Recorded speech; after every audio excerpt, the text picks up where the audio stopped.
Let's first take a look at some of our top stories. France has defended its decision to recognise the Palestinian state amidst the domestic and international disputes over this claim. The foreign minister has argued that the decision goes against Hamas as it stands for a two-state solution. The Kremlin says it is unlikely that a peace deal on the war in Ukraine will be completed within 30 days. It comes as Ukraine says a global Starlink outage has affected its military communications. This comes as peace efforts continue to stall. Thailand has declared martial law amid escalating tensions with Cambodia. The law is in effect in 7 districts of the country. Meanwhile, the United Nations Security Council has scheduled to hold an emergency meeting addressing this escalating crisis. Delegations from Iran and the E3 nations of Germany, the UK and France have begun talks over Iran's nuclear activity. The E3 leaders have threatened snapback sanctions amid nuclear tensions. Donald Trump is visiting Scotland with the UK Prime Minister Keir Starmer set to meet with the US President. The two are potentially going to seal a deal to reduce tariffs on British steel. However, Trump has said that there is not a lot of wiggle room on steel and aluminium.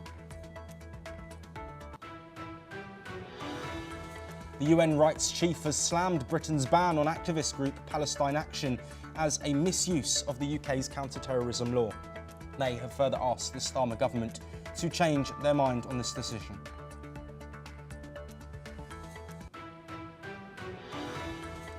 Reports in the US media have suggested that Bill Clinton and Donald Trump have sent letters to the late sex offender Jeffrey Epstein, which were found in a book for his 50th birthday. Questions have been raised about Trump's relationship with Epstein amid controversy over the release of his files. Meanwhile, US media reports also suggest that Fed Chair Jerome Powell is privately adamant on serving out his full term. This despite a continued dispute with Donald Trump. It comes as the president made jibes at Powell in person after publicly speaking about wanting to fire the Fed chief.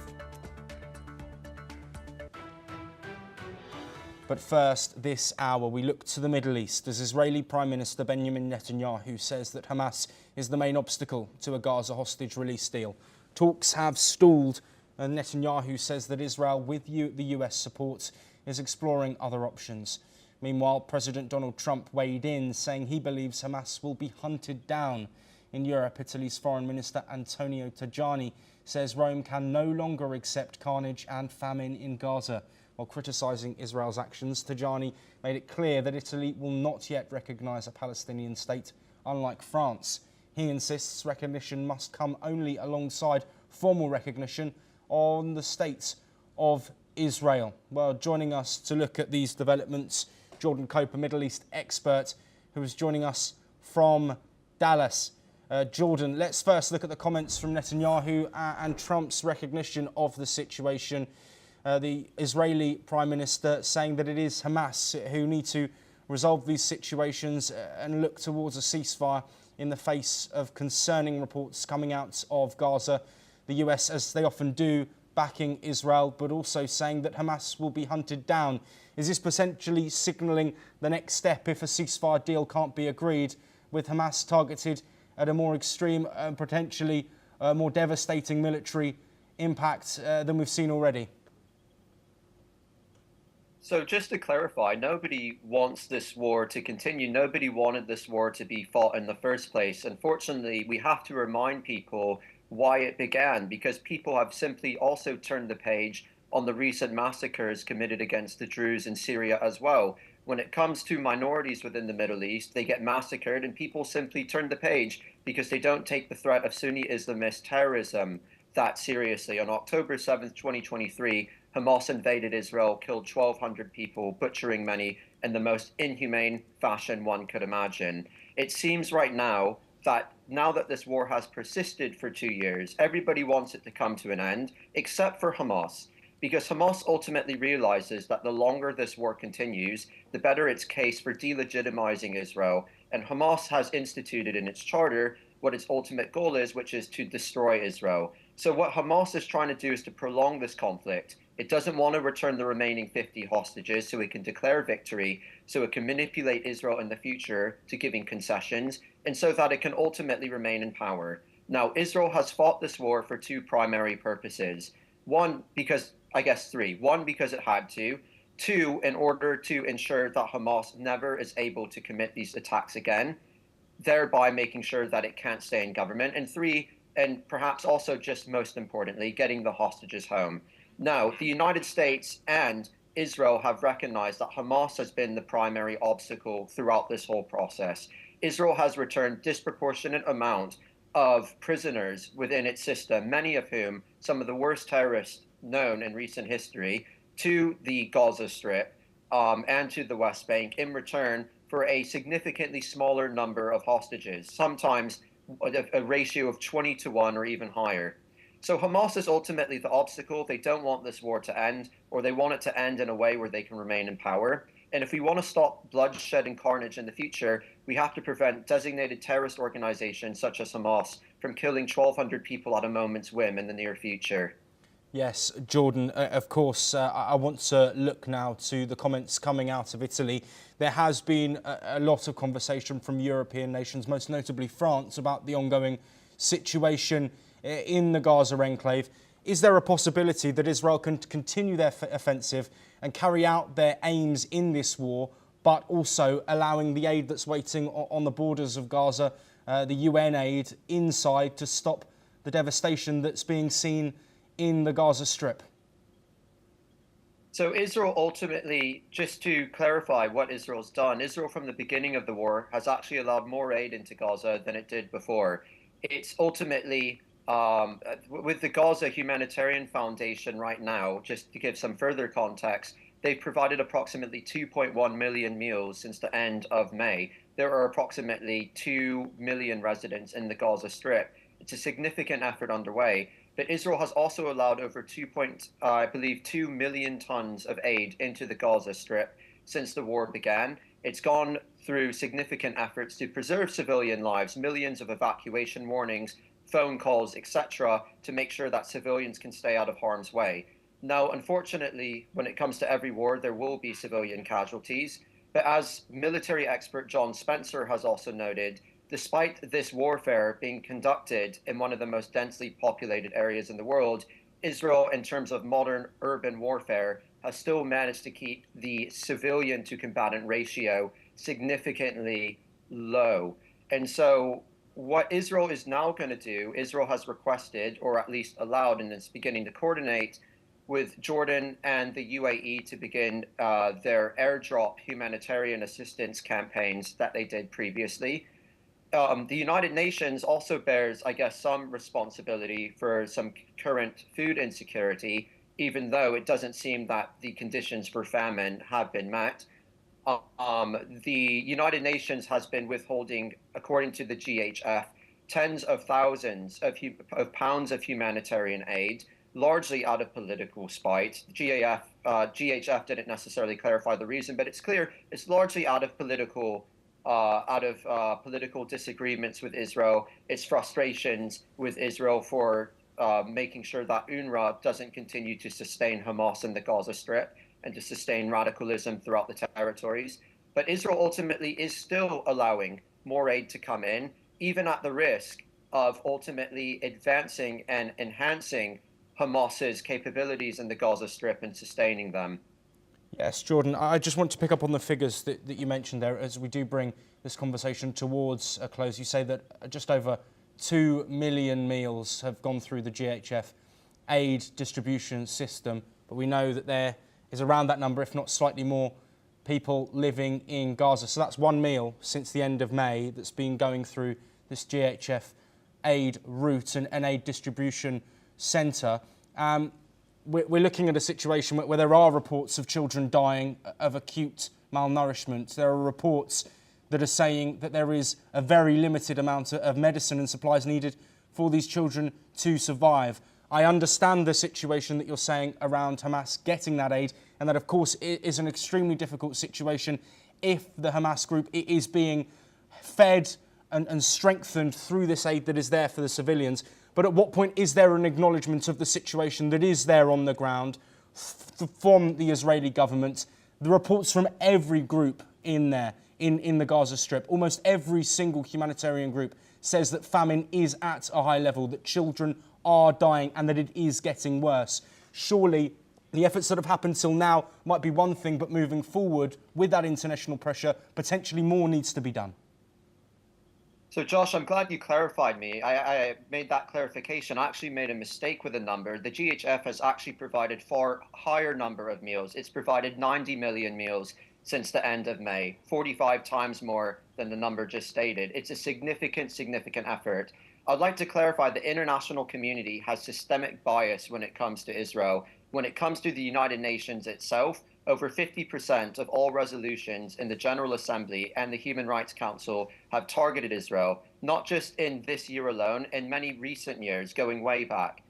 Now, when it comes to the allegation of famine, the allegations and their bias continue against Israel because much of the international community has a bone to pick to Israel simply by its mere existence. So, when but Jordan, is every group that is making these claims biased? Is every group wrong? Israel is one side. Of course, the amount of independent reporting happening in Gaza is limited because international journalists aren't allowed in. If you've got more than 100 NGOs and charities saying one thing and one group saying another, why is all of that information discredited? You have institutions that are leading this PR assault, such as Amnesty International, which have systemic issues when it comes to anti-Semitism and racism. I encourage you to read my essay I published in the Jerusalem Post a while back about that. You have campaigns such as those coming from Human Rights Watch, which the founder of the very organization has disowned the organization because of its radical biases that have amounted over time. It's not one must not forget also the United Nations official Tom Fletcher, who once accused that there were 14,000 children who were on the cusp of dying in 2 days. That proved to be a lie. Yes. A lot of the health statistics coming out of the Gaza Strip, unfortunately, are coming from the health ministry of Gaza, which is run by Hamas, which has fudged statistics time and time again. It initially made it seem that women and children were those predominantly dying in the conflict. And then when people started protesting against Hamas in the Gaza Strip, it became apparent that Israel was actually far more precise with whom it was targeting. As noted by Hamas, 72% of those targeted in the Strip, or at least those representing within the casualty statistics, were actually men and people of generally a fighting age, sometimes underage, but that's because 50% of the Gaza's population is under 18. So the reality is that Hamas constantly lies about numbers, it constantly lies about health statistics, and the reality is that even though there is a lot of fog when it comes to understanding how this war is proceeding, we ultimately cannot trust Hamas's statistics, and we can't trust the international community that has a bone to pick with Israel, and that ultimately time and time Jordan, again... I'm so sorry to interrupt and cut you short there. We are unfortunately out of time, but thank you ever so much for that insight and that information. And we will, of course, continue to monitor the situation in Gaza and bring you all of those updates. But we move on now, and a long-running border dispute between Thailand and Cambodia erupted into intense fighting with jets, artillery, tanks and ground troops. Following this, a Thailand military border command declared martial law now in 8 districts on the frontier with Cambodia, citing Cambodia's use of force to enter Thai territory. More than 138,000 people have been evacuated from Thailand's border region as per reports. At least 15 people have been killed, and a soldier has also lost his life in the clashes. As the tensions rise, the UN Security Council is set to hold an emergency meeting on the crisis. Well, with us to join us, we will be moving on. And European delegations have departed the Iranian consulate in Istanbul after holding details on talks on the 2015 nuclear deal. Iranian Deputy Foreign Minister Cmbodia said both sides presented specific ideas and held a serious, frank discussion. He reiterated Iran's opposition to the snapback mechanism and confirmed that consultations will continue. In the meeting, Iran pushed back on calls to extend the UN resolution that underpins the 2015 deal. The current resolution expires on October the 18th, lifting all UN sanctions. Useless snapback is triggered by mid-September. Meanwhile, the E3, consisting of France, Germany and the UK, have set an end of August deadline to revive diplomacy. They seek Iran's commitments on talks with the US, full cooperation with the UN's International Atomic Energy Agency, and explanations regarding 400 kilograms of highly enriched uranium, whose whereabouts are unknown following last month's strikes. Well, with us is a guest. We have Dr. Hamidreza Golomadze, who is the director of the Diplo House, joining us live from Tehran. Thank you ever so much for being here with us, Hamidreza. Let's look at these diplomatic talks, of course ongoing in the midst of heightened tensions following the 12-day war, with Israeli action and then also American military action. What's the significance for Iran of these talks after, of course, Iran was already involved with talks with the US and then Israel carried out their strikes as they did? Thank you very much for having me. The most important thing is that we have only less than 3 months up to the end of the JCPOA, in which it was supposed to remove all the UN sanctions and all the resolutions which were against Iran. But now the Europeans are trying to keep that threat by keeping this leverage alive, because it is the only weapon that they have against Iran. So in order to have a political leverage against Iran, to put pressure on that, they are trying to keep the threat and keep the leverage of the snapback mechanism. So by threatening to actually activating the mechanism, they are trying to take some advantage from Iranian side. So the other side of the story, which is Iran is arguing that the Europeans are not entitled to the right to use the snapback mechanism because within the JCPOA, in which the resolution 2231 has dedicated this part to a snapback mechanism, has asked the Europeans to fulfill their commitments of reducing the sanctions and helping Iran to benefit economically from the JCPOA, and they did not do that. So since they have not fulfilled their commitments, they are not entitled to use and benefit from the snapback mechanism within the contract and within the deal.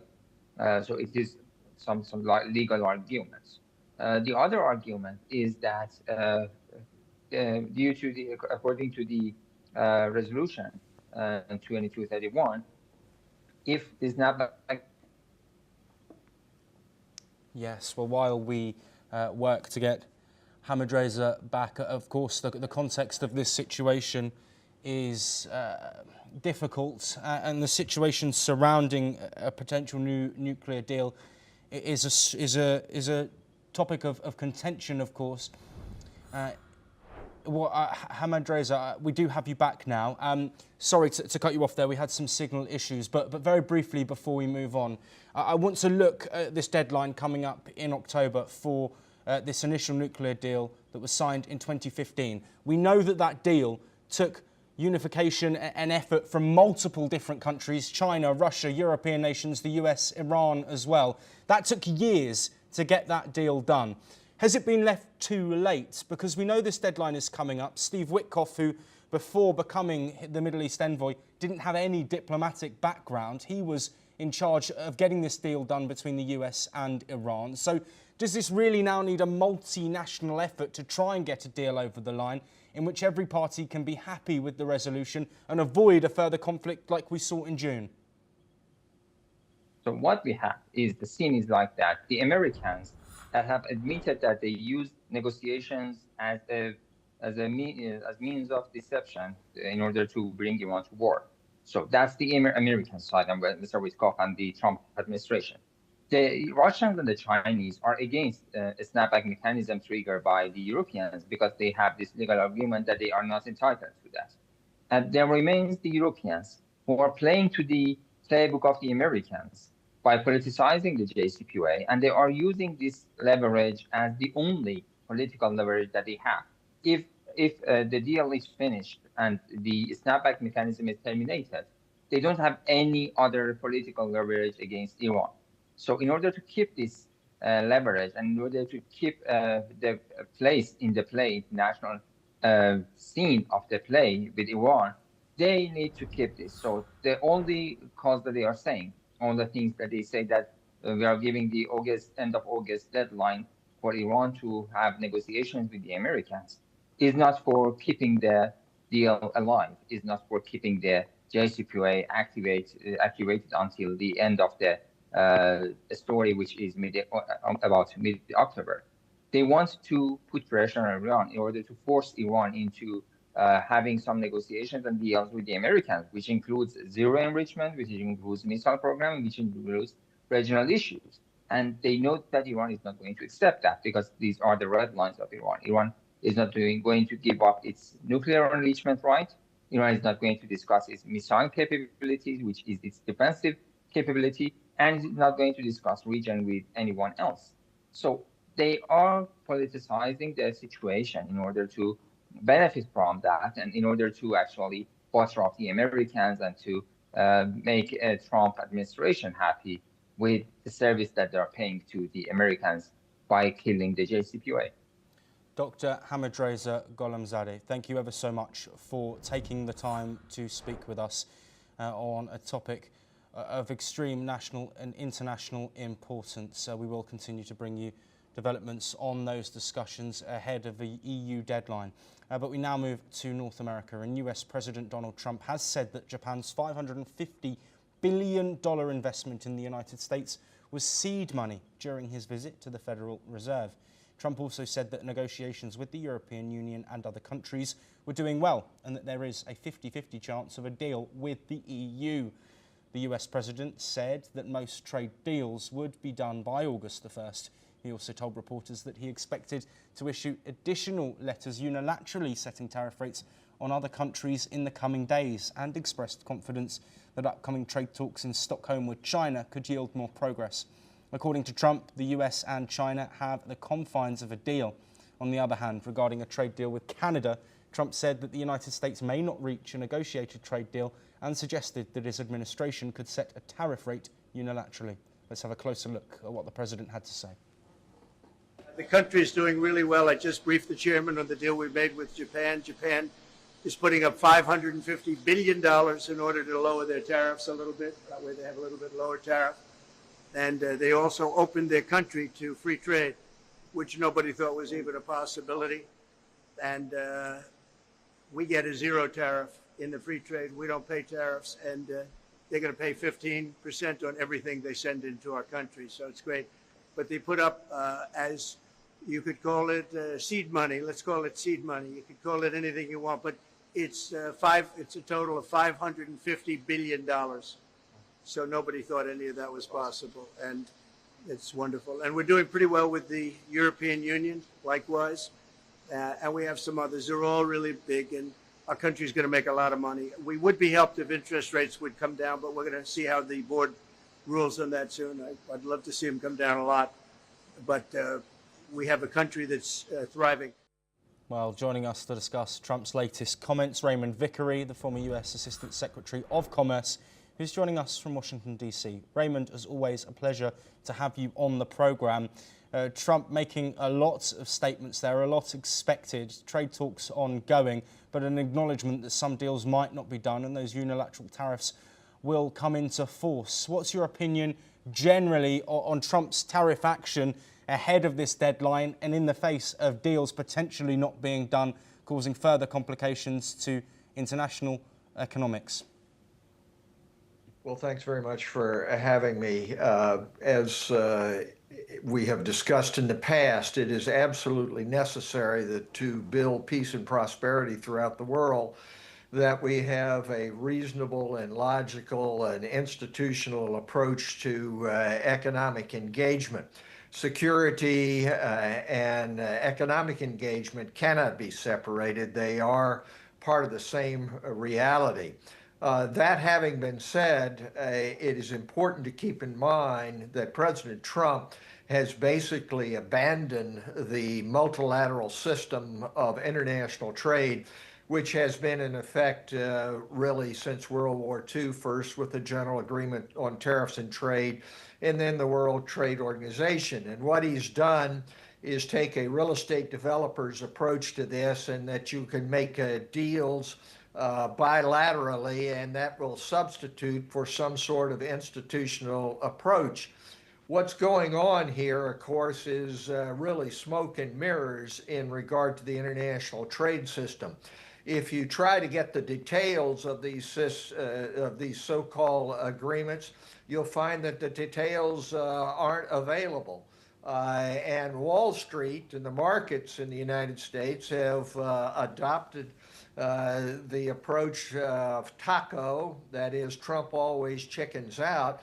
And that doesn't mean that he just stops and says, well, there's no trade. But what he does is take some sort of general pronouncements and then inflate them into durable agreements, which are going to build peace and prosperity throughout the world. Thank goodness that he backs off, or else markets would have gone into another tailspin, as they did after he announced them initially April 2nd.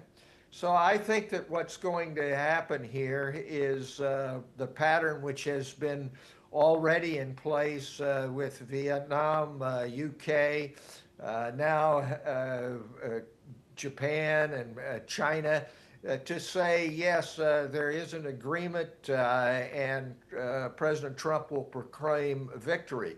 But the chickens will come home to roost. We cannot go forward in the mid to long term with this transactional approach.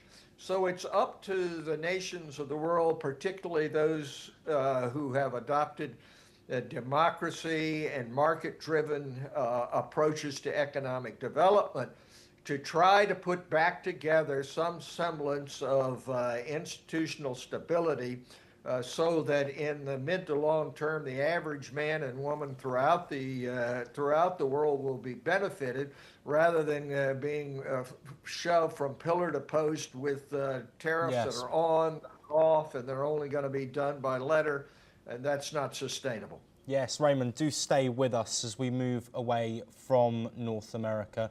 Of course, ramifications of those potential trade deals being felt worldwide. But moving on, and Turkish President Recep Tayyip Erdogan says he plans to speak with Vladimir Putin and Donald Trump this week to explore hosting a Ukraine peace summit in Istanbul. He spoke after Russian and Ukrainian delegations held talks there earlier.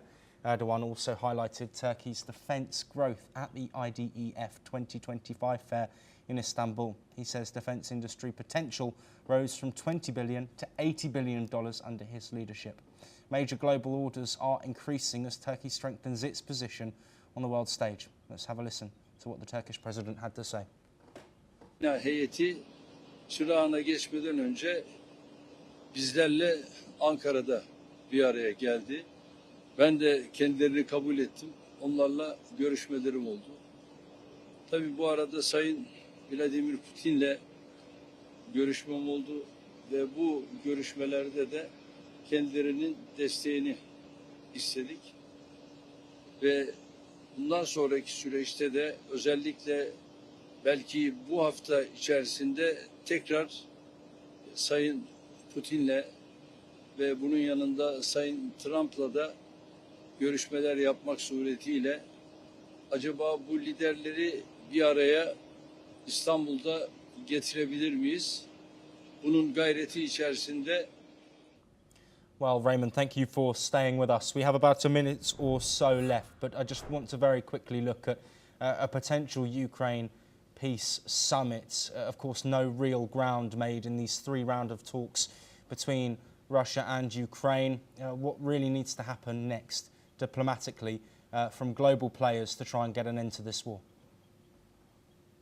Well, you're absolutely right. What has to happen next is that global players, particularly the democracies, whether they be in North America, Europe, India, Japan, have to be involved in this process in order to bring Russia back to some sort of semblance of understanding that you can't simply throw out the principles of the United Nations, which are non-aggression and non-evasion, and go back to sort of a 19th century imperialistic approach.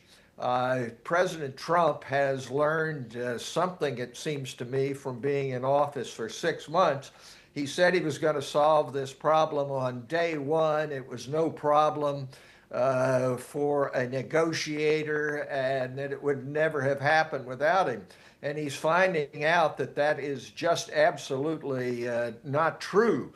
What has to happen is that Putin will be made to respond to international coordinated approach to stop this terrible killing and the violation of the values which have basically kept the peace internationally since the end of World War II.